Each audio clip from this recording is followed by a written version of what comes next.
Good afternoon, everybody. David Shuster here. Welcome back to Take Action News on We Act Radio, our third hour. Joined in Washington by Daniel Marins, our executive producer, by Rich Webster, who's running our board. And thanks to everybody who's listening to us over 1480 AM, Washington, D.C., all of our syndicated stations, also everybody who's watching us on TakeActionNews.com, WeActRadio.com, and over our YouTube channel, Take Action News TV. We have a great hour coming up. Alan Rosenblatt, Dr. Digipole on social media, will talk about D.C. statehood, what you can do online, whether you support or oppose D.C. statehood. Fascinating campaign being waged online. We'll also talk with our own Kimon Freeman about some of the violence in Chicago and a new petition that has been launched to try and get President and Michelle Obama to address the violence in their hometown. We want to start this hour, though, with some breaking news that has come out of the White House on this, the first weekend in February, after there's been a week of speculation about President Obama's claims that he regularly goes skeet shooting at Camp David. There was an interview that was published last week in which the president said he shoots skeet, quote, all the time. He says, not the girls, but oftentimes guests of mine go up there, and I have a profound respect for the traditions of hunting that trace back in this country for generations. And I think those who dismiss that out of hand make a big mistake. Well, a lot of people on the right couldn't believe that President Obama actually went skeet shooting, that he shot the clay pigeons. And in fact, Congresswoman Michelle Blackburn, Republican from Tennessee, said she couldn't believe that. She said, why has he not referenced it at any point? Where are the photos? So what has the White House done? They've now released photos. Yes, the White House has released a photo of President Obama. We've got it up on our live stream right now. This is a photo that was taken back in August. It clearly shows the president firing a rifle, wearing the requisite sunglasses and earphones to muffle his the noise, shooting skeet. And the White House says that, well, they don't know how often the president does it, that he has clearly done it. So what do we know about the right wing out of all of this? Folks, there is so much skepticism. There's so much non-belief that, there's the idea that the politicians will say and do anything. But the fact of the matter is, if you're going to challenge a president's word, if you're going to challenge the president like Marsha Blackburn did this past week, you now have an obligation to issue a public statement and either apologize and say thank you, Mr. President, thank you for releasing the photograph. Again, there's nothing wrong with saying, okay, let's have some evidence to back up your claims. There's nothing wrong with a member of Congress saying, wow, it seems kind of strange that this president, of all president, would actually enjoy firing a weapon.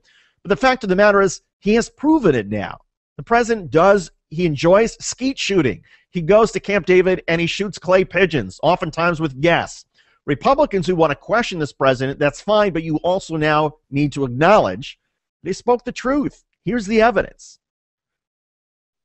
Rich Webster, what do you make of President Obama's shooting clay pigeons? You have any issues with it?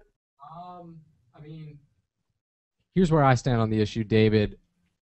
We don't know where in that picture is from. I'm not 100% convinced that it's not, they didn't take it today. They didn't take a convoy out there and, do a glamour photo shoot with him. Rich, are you a clay pigeon truther? A clay pigeon birther, rather? I might be. There's just no way to know where that's from. Do you think that Neil Armstrong landed on the moon, Rich? Yeah, I do. I'm 100% on board with that one. I think the evidence in that case is pretty irrefutable. But in this case, it's coming from the White House. Obviously, it looks great for Obama, for people who are pro owning guns for recreation and sport, that he has this picture out there. And it's definitely disproving some of the naysayers. But I'm not.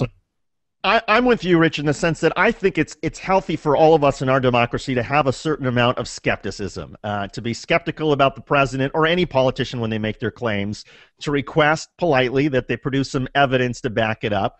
I wish that the White House had released this photo, say, 5 days ago as opposed to on a Saturday. And because there are going to be some people who will be like, well, wait a second, why did it take you a week to release this photo? In fact of the matter is, you have some people who are close to President Obama who are actually encouraging the conspiracy theorists out there. David Plouffe, who was a senior advisor to President Obama, wrote on Twitter this morning, "Attention skeet birthers, make our day, let the Photoshop conspiracies begin."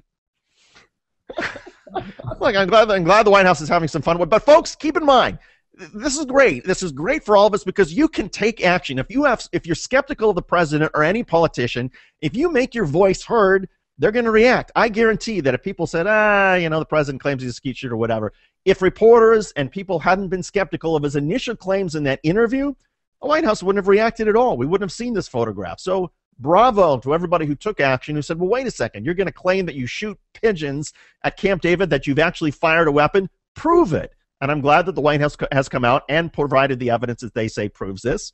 And fine, but this is part of what our healthy democracy is all about. Vigorous debate, challenge the other side, get people to provide the evidence to back up their claims. That's what we all could use.